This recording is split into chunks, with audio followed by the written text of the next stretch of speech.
During the shelter in place, we've been rewatching old television shows, and I watch these shows and think, where's the black people? There's absolutely not one black person in this show at all. And when you watched it 15 years ago, that was not at your front of your mind. I like crafting. I like throwing parties. I love my job. I don't like that people feel unsafe in our community because of the color of their skin.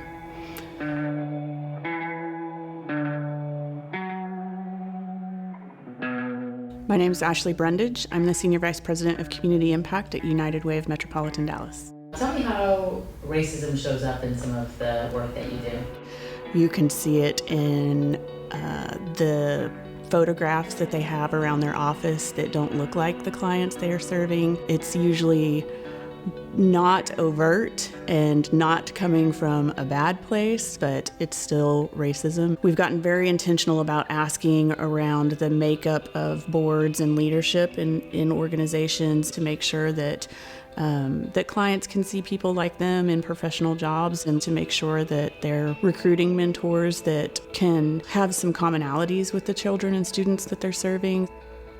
I like to think that I've taken allyship a step further to do the work alongside Black people. I'm using my privilege to fight the fight that needs to happen alongside with them, and not leaving it just up to them to do.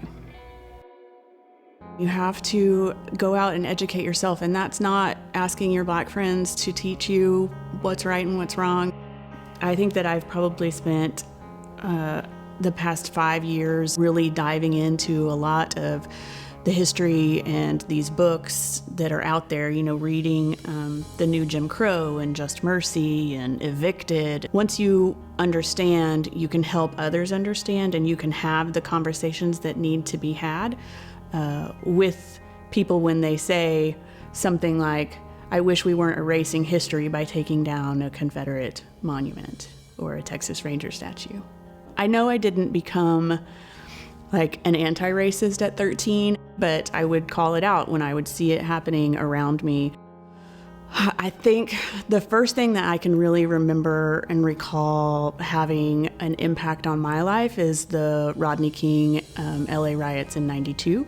I kept a newspaper article from that time taped up on the back of my bedroom door for a long time afterwards. And I really think that experience and just the violence that happened to Rodney King being pulled out of the truck made just a really pivotal impression on me at the time.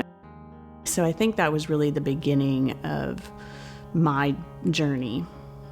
I had a conversation with my dad once that he and his Black friend were driving to East Texas, and they stopped to eat someplace, and they would not let his Black friend come and eat on the white side. And so my dad went and sat on the Black side of the restaurant, and I was like, you did what? And he was like, I said, do you know that that's probably a pretty big deal that as a white man that you did that back then? And he said, no, we just ate lunch. My mom's best friend growing up and even throughout adulthood was Black, and so they've never been what people normally think of when you think of a racist, but they also have internalized that white privilege type comments and thoughts about Black people that sneak out every once in a while. They've also learned and grown, but it creeps out sometimes. I think it creeps out of a lot of white people sometimes because it's just there. I had to have a really hard conversation with my son recently because he made some insensitive comments on a group chat with some of his friends about not caring about the protests that were happening right now. And so we talked about white privilege and white power, and especially what it means to be a white man in society, and how important it was for him to care and to learn. They're hard conversations to have, but I think it's important to have. Now is the time for change. Even if it's just some small steps that are made and small wins that are gained. I want us to use that momentum to continue to make change and to fight for the systemic change that needs to happen. We need to leverage this moment and every other moment that's come before it to push for progress.